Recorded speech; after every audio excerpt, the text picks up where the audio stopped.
together the best from all the league to show them how to play and form a mighty team. Good morning and welcome to this Saturday morning grand final day, last game of the year, and it's been a very long year, but how exciting is today's game going to be? I'd like to introduce to you now for the very last time this year, Amanda Handley. Good morning, Amanda. Or should I say, Amy Harty, how you going? Good morning, Donna Francese. I am a one-eyed Bellpost Hill supporter today. I actually been a one-eyed every day. But, you know, tell them a bit about, Amanda, what's happening? Because we feel... When you get that on. We would just like to join you. There we go. Thank you. Got a little bit of a bung eye at the moment, but I thought I'd make the most of being a one-eyed Bellpost Hill supporter for this weekend. Do you know, it's very hard to look when you've got two eyes working and it's like, what the hell? Okay, and also with me this morning last time, Carly Headlam. Morning, Carly. Carly, where are you? Good morning, ladies. Oh my goodness. It really suits you. I bet it does, yeah. No, this is just too... I can't see the sheet. Sorry. Yes, so Amanda saw eyes from last week and yeah, it shows this week. Can't sustain anything, can you, Donna?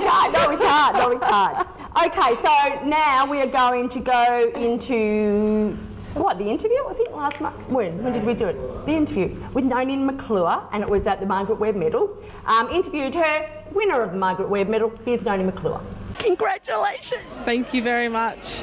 Wow, what a surprise, yeah? Did you expect this? Not at all. I had a game off and I was quite unwell for a couple of games, and I thought we would, Werribee Essentials would take points off each other, so I was, yeah. And what about your own teammates? Who did you think that maybe might have polled better than you? Definitely Nicole. I thought she would have... Well, she polled well anyway. She did poll very well. And Ali, I thought Ali would have really been up there. So. And that's the thing with you guys, like you're so good as a team, you tend to take votes off one another. Yeah, we are. And I thought we wouldn't poll as well. But I was very surprised, and I thought Bellpost too, they would, because they're such a strong team, they would take points. But they're the same as you guys, like so many good players in that team took votes off one another too. Yeah. So that's why I'm so surprised and speechless. And you were saying, Noni, that you thought maybe won a Winchelsea.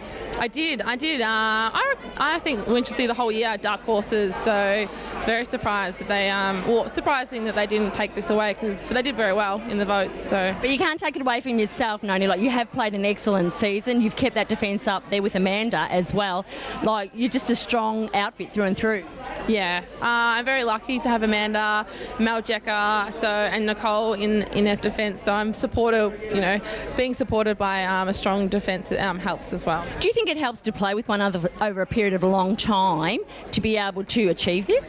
I do. We've played together, I think now 4 or 5 years, and we know each other inside and out. I know what Amanda's strengths and weaknesses are, and she knows mine as well. So it's a combination that over time. It's like a sixth sense, isn't it, really? You know where one another's and you can rely on one another totally throughout the game. Yeah, you do.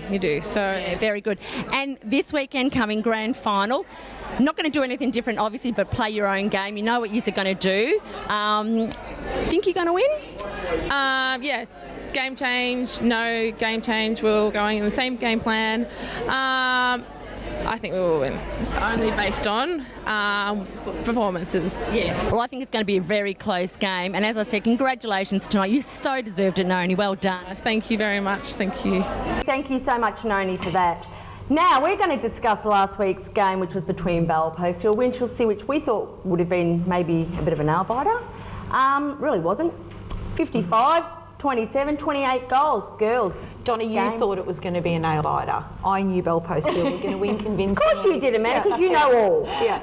Yes? No, I thought it was going to be a lot closer. Well, I did think it was going to be closer. Carly. At least you're honest. So, listen, Bellpost Hill out in front from the start, 15 goals to 7 first quarter.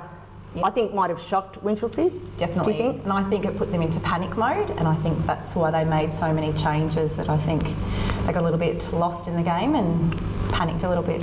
And they tend to, Winchelsea, watching them through the finals, they have tended to make quite a lot of changes to try and adjust the game, and I actually think it works Against them, Yeah. to their detriment, because they don't even get a chance to settle, and it tends to seem that the coach will take herself or put herself into a position where she thinks they're struggling to try and strengthen it. But the thing is, and it's not move always herself around the court. And as you say, it's not always that best move, no. especially when you've got your defenders or your attackers all working together, and they're starting in that first quarter, starting to blend in, and then bang, changes move. And from an opposition team's point of view, it can work in the opposition's favour, because it does take a bit of time to get used to your opponent and how they move when the changes are made. But I think Winchelsea making a lot of changes was to their detriment, and they didn't get a chance to settle. Definitely. I mean, Kara was in 3 different positions, wasn't she? And she made another change. Not at the same time though, Carly. Not at the same time, no. I know that much about netball rules.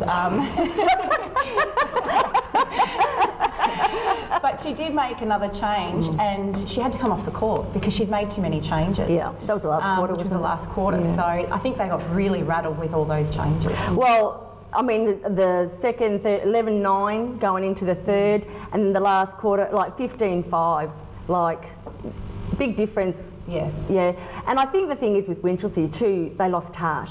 Yeah. You could see the girls actually drop their heads Definitely. and, really fight to stay in it, and I don't think their heart was in it at the end. But take nothing away from Bellpost Correct. Hill, Yeah. superb effort by them.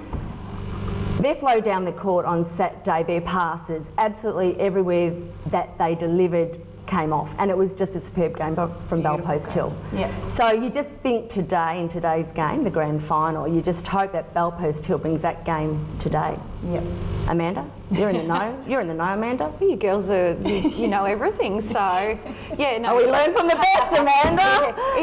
It was definitely a good hit out for Bellpost Hill. I do know, a couple of players weren't at 100% going into that game from the game before, which gave them an opportunity to. I know Elkanah went into the goal ring, which was great to see her back in the goal ring. I think she's a beautiful circle defender, and there is depth within that Bellpost Hill side, and I think that was displayed on the weekend. Megan Goonan came on into wing defence. And Alyssa stayed 4 quarters in centre. She played well. How did she turn up after the game, Amanda? Like, did she struggle with that? Because I thought she played a really good game. Yeah, no, she knows she needs to be at her best to run out the 4 quarters this week Especially or today. today, So that was one of her aims, to play hard and run out the 4 quarters. So she knows that she's ready to go today. And Jess Crow, 30 goals to Kim 25. They work together so good. They do. Is that what it is? They do, and I They think do, that, you do. That's all and they're giving obviously me. we'll talk about today's game a little bit later, but I think that's one of the differences this year for Bellpost Hill, really, when Kim's been the main scoring option for them for the last however many years, and the goal attack's been more of an assistive player within that goal ring, having to put up shots only when required. Now we've Bellpost Hill have that strength of Jess Crow, and quite evident shooting more goals than Kim on the weekend. And it shows for the team too. All right, well, that was last week's wrap up. Thank you, girls, for discussing that. And we will be back after the break. We come together, the best from all the league, to show them how to play and form a mighty team, the pride of our region.